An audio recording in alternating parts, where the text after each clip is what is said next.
Hey guys, Rhonda Hines here. I am going to share a recipe with you guys because my dear friend in Australia, my mom, Gabrielle Morrison, she has a Facebook page, Glowing with Health Community. So make sure, I'll put the link somewhere around here, make sure you go and join her page because she is very educated on healthy eating, yoga, and vegetarianism type things. So she asked that we start sharing recipes with her on her page. So make sure you go there. I am going to make a butternut squash spinach polenta bowls. So squash is very difficult to cut. I normally only cut it in half and bake it whole, but I just came home from work and I'm trying to cut the cook time. It says 30 minutes to do the meal, but about 20 minutes to prep. And I'll post all of the ingredients below as well, but I'm going to pause for now. I'm going to cut these into cubes, and I am going to add some rosemary and olive oil, and I'm going to shake it up in here, and I'm going to bake it, and then I'm going to start the polenta. So I'll be back. Okay, I'm back. So I forgot about the red onion. I've chopped it up, a medium red onion. So you want to add, I do my sweet potatoes like this too without the red onion. You want to add olive oil, and I'll put the measurements, although I never go by them, but I'll put olive oil. Set a couple of cloves of garlic. You can use fresh garlic. I'm lazy. I have chopped garlic. A little salt. I have Himalayan pink salt here. Pepper. But I don't use black pepper anymore, so I'm going to use a little bit of cayenne pepper. Cinnamon. You know, it's the season for squash and cinnamon. Oh, this one hasn't been open.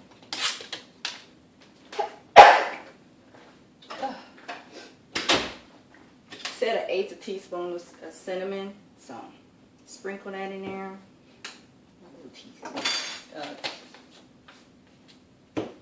Pepper's gotten to me. Oh, I didn't chop up the rosemary. So I'm going to chop up the rosemary, add it in there. So I didn't add a lot of rosemary because I'm going to actually add some in the polenta. I love rosemary, so you just want to, as much as you want, I guess.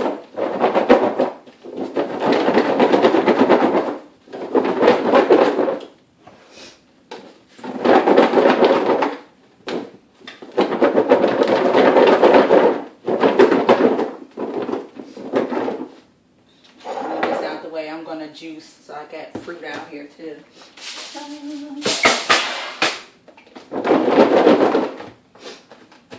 Cookie sheet. It was a pretty big butternut squash.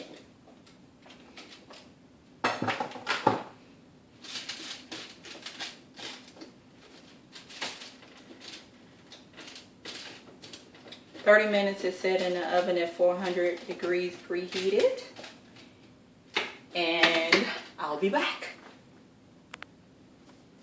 So I've got 3 cups of water in here, and I need to add a cup of, it says milk, but we don't drink milk, and I haven't made almond milk in a while, even though my hubby likes the homemade almond milk better. It is better, but I have some almond milk, so I'm going to add a cup. I'm going to boil this, add a little salt. And remember, I said I don't really follow all the recipes like they're supposed to be. But you're supposed to use coarse polenta for this.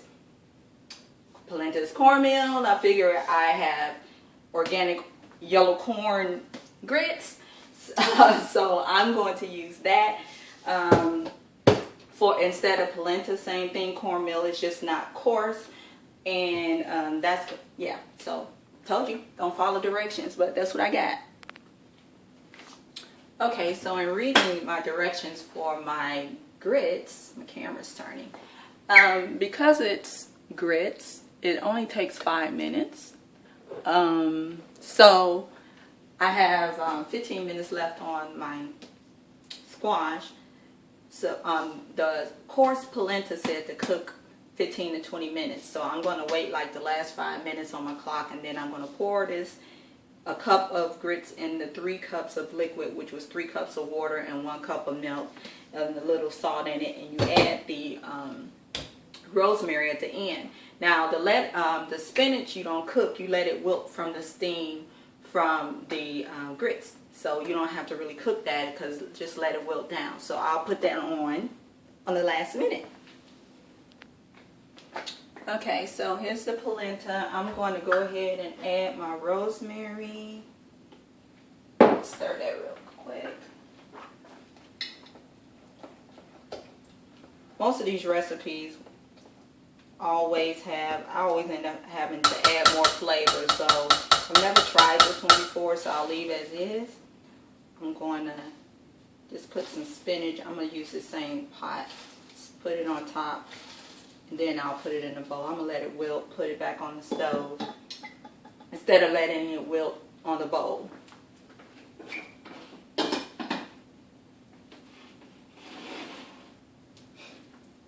I'll let the steam wilt it a little faster. So, okay, let's see if this just went off. It's done. Fork test. This is done enough.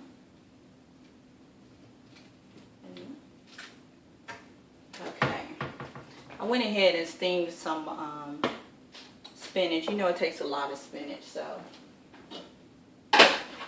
still some on here, so let's go ahead. I'm going to taste the polenta.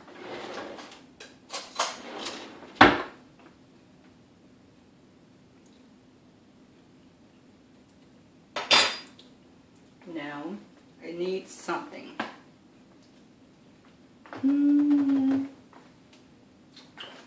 Let's see.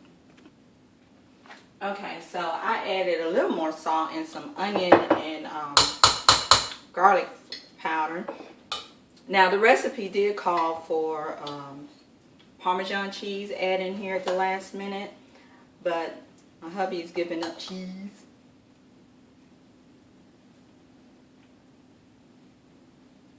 Here's some extra spinach leaves.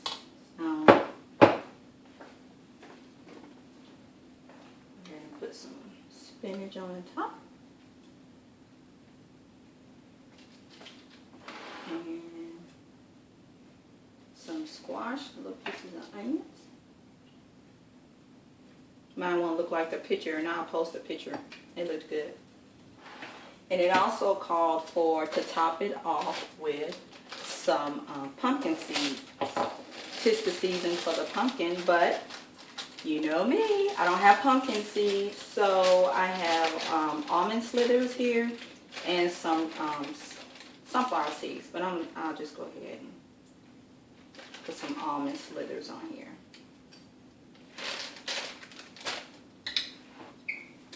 So that's my version. It doesn't look like the picture.